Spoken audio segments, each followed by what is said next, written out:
Welcome back to The Sparker, where we help your business dreams become a reality. In this next segment, you'll hear from Eddie Gallo, a 4-time successful salon owner, talk about the step-by-step plan to starting your own hair and nail salon.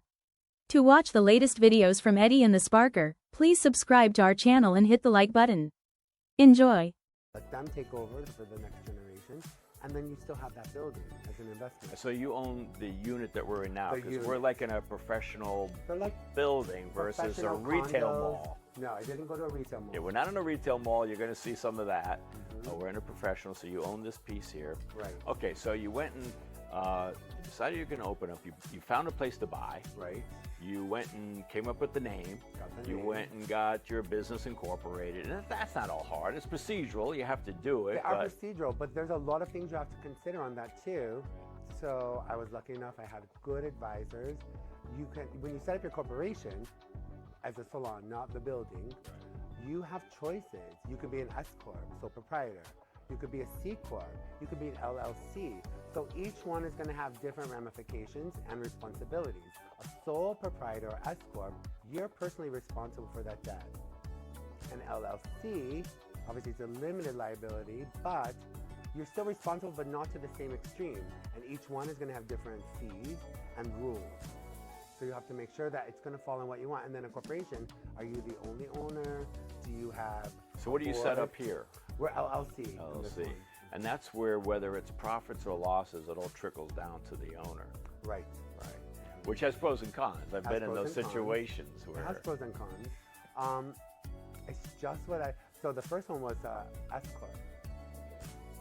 yeah, I think we all did that because Yeah. we didn't know any better. Almost. Right. Well, I got to have an S corp. Well, the accountant, I had a great accountant. I'm not sure LLCs were invented back then when you and I were. But there was a corporation and an S Corp. Yeah. But my accountant had already worked with other salons. That's why I found him. So I tried to make sure in the beginning, and I do today still, I stay friends with all of the salon owners around me because you never know when you need their help or vice versa. And that's also different. In Florida, I find they're all out for themselves. So I wanted to break that rule here.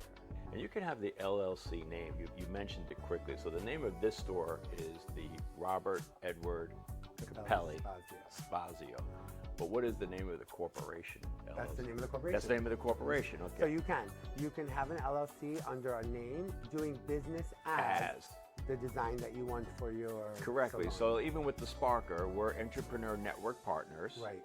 Doing incorporated. I didn't know what brand name we were going to have, so then now it's doing business as the Sparker. Right. And here we and are. those are other forms that you have to fill out when you're planning the whole opening of your business.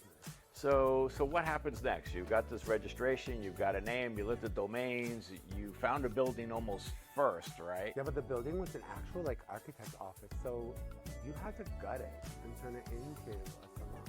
Like it was carpeted, so we had to. And how tear did you it up. select where? How do you determine that? How do you know how much traffic So- there is, the demographic? What I did on the first one, and the same with this one, and then when we expanded the first one, I literally looked at where my clientele base was. So at the time, it was Cleveland, Rocky River, Lakewood, Westlake. So if I went to Westlake and then we went out to Avon Lake. So Westlake would be dividing up. The Cleveland people are going to drive 25 minutes. The Avon Lake people are going to drive. So it was kind of center because I didn't want to inconvenience any gas. You don't want to lose them. So you essentially want it to be where the people are. Right, where your clients And in are. your case, this was up in Ohio. Right. You're still in the 2324, your first store here, Right. and you put yourself in the center of the person Of for your travel. clientele. Right. Like now we have computers. How I far are mean, people going to travel, though? I mean, how far was that? So it's different, I gotta be You know, honest. at what point do people go, In he's not Ohio- worth it, I'm just going to go here, you know? So I found that in Ohio. It could be in the middle of They're nowhere, not in the willing to middle of a drive. lot of stuff.